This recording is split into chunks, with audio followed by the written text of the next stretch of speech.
बिस्मिल्लाहिर्रहमानिर्रहीम। अस्सलाम वालेकुम। कैसे हैं फ्रेंड्स? उम्मीद करती हूँ कि सब लोग खैरियत से होंगे। मैं बात कर रही हूँ doctor Iqra Shahzadi from the channel of cure and learn.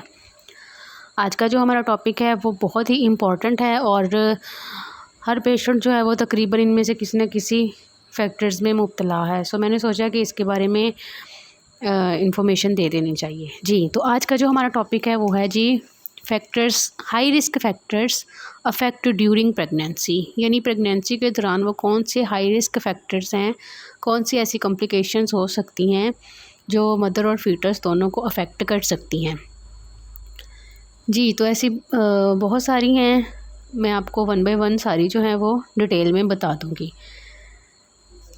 ये जो हाई रिस्क फैक्टर्स हैं ये मुख्तलिफ़ किस्म के हो सकते हैं। ये मेडिकल भी हो सकते हैं, लाइफस्टाइल से रिलेटेड भी हो सकते हैं, एज रिलेटेड भी हो सकते हैं और due to post pregnancy complications भी हो सकते हैं।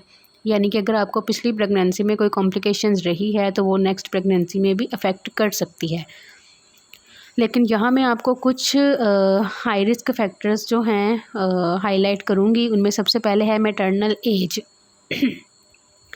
यानी मैटरनल एज में अगर इसमें सबसे पहले है जी टीन एज प्रेगनेंसी। यानी अगर आपकी शादी बहुत ज़्यादा जल्दी हो गई है 18 ईयर्स से पहले, तो उसमें आपको प्रेगनेंसी भी हो गई है, तो वो टीन एज प्रेगनेंसी कहलाएगी, जो कि बहुत ही हाई रिस्क हो सकती है। उसके बाद है जी एडवांस मैटरनल एज। अगर आपकी शादी बहुत लेट हुई है या प्रेगनेंसी बहुत लेट हुई है तकरीबन बिफोर 35 ईयर्स ऑफ एज, तो ये भी हाई रिस्क फैक्टर में आ सकती है। उसके बाद है सेकंड नंबर पे है जी मेडिकल कंडीशंस। अब कुछ मेडिकल कंडीशंस भी हैं जो कि हाई रिस्क साबित हो सकती हैं, जिसमें सबसे पहले हाइपरटेंशन, सेकंड है जी डायबिटीज़, किडनी और हार्ट डिजीज़ या थायराइड डिसऑर्डर्स। नंबर 3 पे है प्रेगनेंसी रिलेटेड कॉम्प्लिकेशंस। इसमें आपको प्रीक्लैम्पिया हो सकता है, गेस्टेशनल डायबिटीज़ हो सकती है, प्लेसेंटा प्रीविया या एब्रप्शन हो सकता है और मल्टीपल प्रेगनेंसी जैसे कि ट्विंस प्रेगनेंसी वगैरह भी हो सकती है। नंबर 4 पे है लाइफस्टाइल फैक्टर्स।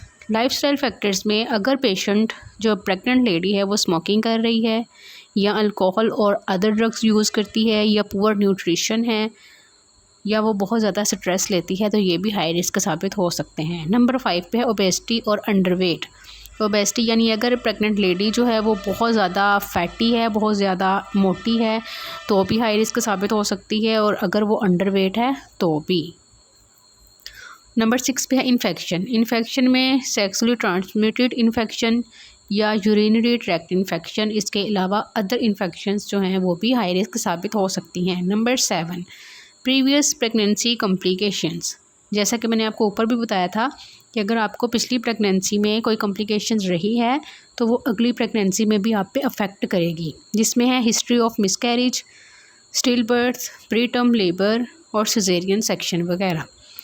उसके बाद है जी नंबर 8 जेनेटिक और कंजेनिटल इश्यूज़।